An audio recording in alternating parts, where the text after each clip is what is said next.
চুলাতেই তৈরি করে নিলাম ভ্যানিলা স্পঞ্জ কেক। আসসালামু আলাইকুম এভরিওয়ান। যারা কেক তৈরি করতে ভয় পান তাদের জন্য আজকে আমার এই রেসিপিটি অনেক অনেক টিপস সহ আজকে এই রেসিপিটি আপনাদের সাথে শেয়ার করব। আশা করছি আপনাদের সবার খুব ভালো লাগবে।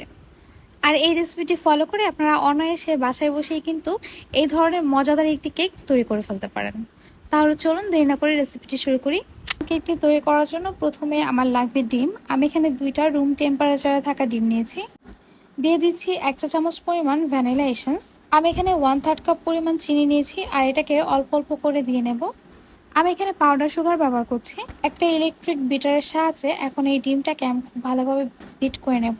আর যে 1/3 কাপ চিনিটা নিয়েছি সেটা আমি অল্প অল্প করে এখানে দিয়ে দেব। ডিম দুটোকে আমি একদম হাই স্পিডে বিট করে নেব এবং একটু সময় নিয়ে বিট করে নিতে হবে। যারা কমপ্লেন করেন আপনাদের কেকের মেলাংটা ফর্মে হয় না, তাদের জন্য একটা টিপস দিয়ে দিচ্ছি। আপনারা অবশ্যই ডিমের মেলাঙে পাউডার সুগারটা ব্যবহার করার চেষ্টা করবেন। এতে করে এই ডিমের মেলাংটা খুব সহজেই ফর্মে হয়ে যাবে। ডিমের মেলাংটা ফর্মে হয়ে গেলে আমি এখানে অ্যাড করব 2 টেবিল চামচ পরিমাণ সয়াবিন তেল। আর এখন এই পর্যায়ে এটাকে খুব বেশি বিট করা যাবে না, জাস্ট সয়াবিন তেলটাকে মেলাঙের সাথে একটু ভালো করে মিশিয়ে নিতে হবে। মেশানো হয়ে গেলে আমি এখানে অ্যাড করছি ময়দা 1/2 কাপ পরিমাণ এবং তার সাথে দিয়ে দেবো 1 টেবিল চামচ পরিমাণ গুঁড়ো দুধ। সাথে অ্যাড করছি 1 চা চামচ পরিমাণ বেকিং পাউডার। আমি যে পরিমাণ ইনগ্রেডিয়েন্টস এখানে ব্যবহার করেছি এতে 1.5 পাউন্ড কেক হবে। এখন এই শুকনো উপকরণগুলোকে অল্প অল্প করে আমি ছেলে নেব আর তারপর এই ডিমের মেলাঙের সাথে মিশিয়ে নেব। একবারে সব শুকনো উপকরণগুলোকে ডিমের মেলাঙের সাথে মেশানো যাবে না, আপনারা এই কাজটা 2-3 ধাপে করতে পারেন। আর ডিমের মেলাঙের সাথে শুকনো উপকরণ মেশানোর সময় এটাকে খুবই আস্তে আস্তে মেশাতে হবে, তা না হলে ডিমের মেলাংটা কিন্তু বসে যেতে পারে। আরেকটা টিপস, সেটা হচ্ছে যে কোনো এক পাশে এই মেলাংটা ঘুরিয়ে ঘুরিয়ে তারপর শুকনো উপকরণগুলোকে মেশাতে হবে। আপনারা চারদিকে ঘুরিয়ে ঘুরিয়ে মেশালে এটা কিন্তু বসে যাবে, তখন আপনাদের কেকটাও কিন্তু ফ্লাফি হবে না। ডিমের মেলাংটার সাথে শুকনো উপকরণগুলোকে আমি মিশিয়ে নিয়েছি। রাউন্ড একটা কেকের মোল্ডের মধ্যে আমি একটা কাগজ বিছিয়ে দিয়েছি আর কাগজের নিচে কিন্তু আমি একটু তেল ব্রাশ করে নিয়েছি।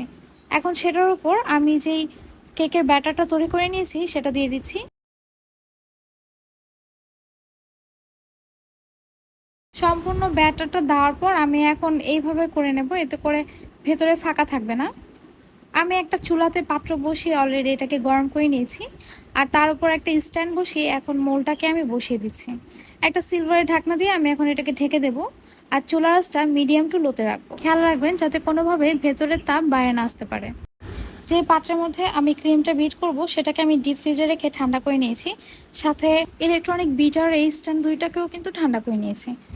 1 কাপ পরিমাণ ঠান্ডা বরফ ক্রিম নিয়েছি। আমি এখানে ভিভো ক্রিমটা ব্যবহার করছি আর এই ক্রিমটাকে আমি ফ্রিজে রেখে একদম বরফ ঠান্ডা করে নিয়েছি। এখন একটি ইলেকট্রনিক বিটারের সাহায্যে আমি এটাকে বিট করে নেব হাই স্পিডে দিয়ে। বিট করার সময় ক্রিমগুলো যখন এইভাবে বোলের মধ্যে লেগে থাকবে সেটাকে আমি একটা স্প্যাচুলা দিয়ে সামনে এনে নেব আর তারপর এটাকে আবার ভালো করে বিট করে নেব। এই ক্রিমটাকে কিন্তু হাই স্পিডে বিট করতে হবে আর যতবার এইভাবে বোলের মধ্যে চারপাশে লেগে থাকবে সেটাকে মাঝখানে এনে তারপর বিট করতে হবে, না হলে কিন্তু কিনারে যে ক্রিমটা লেগে থাকে সেটা কিন্তু আর ভালোভাবে বিট হয় না, পরবর্তীতে সেটা কিন্তু গলে যায়। ক্রিমটাকে ততক্ষণ পর্যন্ত বিট করতে হবে যতক্ষণ না পর্যন্ত ক্রিমটা একটু শক্ত হয়ে আসে। আর আপনারা দেখতেই পাচ্ছেন এই ক্রিমটা কিন্তু একদম পারফেক্টভাবে বিট করা হয়েছে। যখন বোলটা উপর করবেন তখন দেখবেন ক্রিমটা কিন্তু আর পড়বে না, তখনই বুঝতে হবে এটা পারফেক্টলি বিট করা হয়েছে।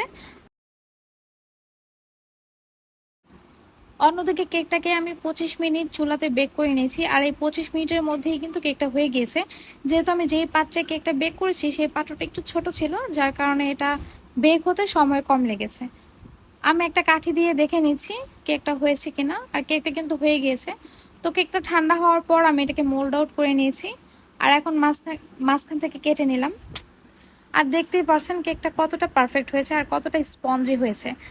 সচরাচর কেক তৈরি করলে এভাবে ধরতে গেলে সেটা কিন্তু ভেঙে যায়, কিন্তু আমার কেকটা কিন্তু ভাঙছে না। আশা করছি আপনারা দেখেই হয়তো বুঝতে পেরেছেন এটা কতটা পারফেক্ট হয়েছে। এখন আসলে বলার কিছু নেই, আমি কেকটাকে ডেকোরেশন করব আর কিভাবে করছি সেটা আপনারা দেখেই হয়তো বুঝে যাবেন। কেকটাকে আমি 2 ভাগ করে কেটে নিয়েছি। জাল করে রাখা দুধ আর চিনি একসাথে মিশিয়ে আমি দুধের একটা সিরাপ বানিয়ে নিয়েছি। দুধের সিরাপটা দেওয়ার পর আমি মেল্ট করে রাখা হোয়াইট চকলেটটা খুব ভালোভাবে কেকের ওপর স্প্রেড করে দিচ্ছি। এই হোয়াইট চকলেটটা দেওয়ার ফলে এই কেকটা খেতে কিন্তু বেশি মজা হবে। আর তারপর আমি এখানে যে ক্রিমটা বিট করে রেখেছিলাম সেটা দিয়ে দিচ্ছি। আর ক্রিমটাকে আমি একটা পাইপিং ব্যাগের মধ্যে নিয়ে নিয়েছি। আপনাদের কেকটা যদি মিষ্টি কম হয়ে থাকে সেক্ষেত্রে আপনারা যখন দুধের সিরাপ অথবা চিনির সিরাপটা ব্যবহার করবেন, সেই চিনির সিরাপটা একটু বেশি পরিমাণে মিষ্টি করে বানাবেন, তাহলেই কিন্তু কেকের মিষ্টির ব্যালেন্সটা চলে আসবে। তারপর আমি আরও একটা পার্ট যেটা কেটে রেখেছিলাম সেটা দিয়ে দিচ্ছি এবং তার উপর একইভাবে দুধের সিরাপটা দিয়ে দিচ্ছি। এরপর মেল্ট করে রাখা হোয়াইট চকলেটটা আমি এখানে দিয়ে দিচ্ছি। এই হোয়াইট চকলেটটা দেওয়ার ফলে কেকটা খেতে কিন্তু ভীষণ মজা হবে। আপনারা অবশ্যই বাসায় এভাবে ট্রাই করবেন। কেক ডেকোরেশনের ক্ষেত্রে আমি একদম আনাড়ি, তাই খুব ভালোভাবে ডেকোরেশন না করতে পারলেও বেসিক যে জিনিসটা সেটা কিন্তু আমি আপনাদেরকে দেখানোর চেষ্টা করেছি। আর আমার এই রেসিপিটি ফলো করে যদি আপনারা কেক তৈরি করেন কখনোই ব্যর্থ হবেন না এবং আপনাদের কেকটা খেতে খুবই মজা হবে, এটা আমি গ্যারান্টি সহকারে বলতে পারি। আমি আমার মতো করে কেকটাকে ডেকোরেশন করে নিয়েছি। আশা করছি এই রেসিপিটি আপনাদের সবার খুব ভালো লেগেছে। আর এই কেকটা খাওয়ার আগে এটাকে আপনারা ফ্রিজে রেখে একটু ঠান্ডা করে নেবেন, তাহলে এটা খুব ভালোভাবে সেট হবে। আর আপনারা যদি কেকটা যেদিন খাবেন তার আগের দিন বানিয়ে রাখেন তাহলে কিন্তু সেটা খেতে আরও বেশি মজা হয়।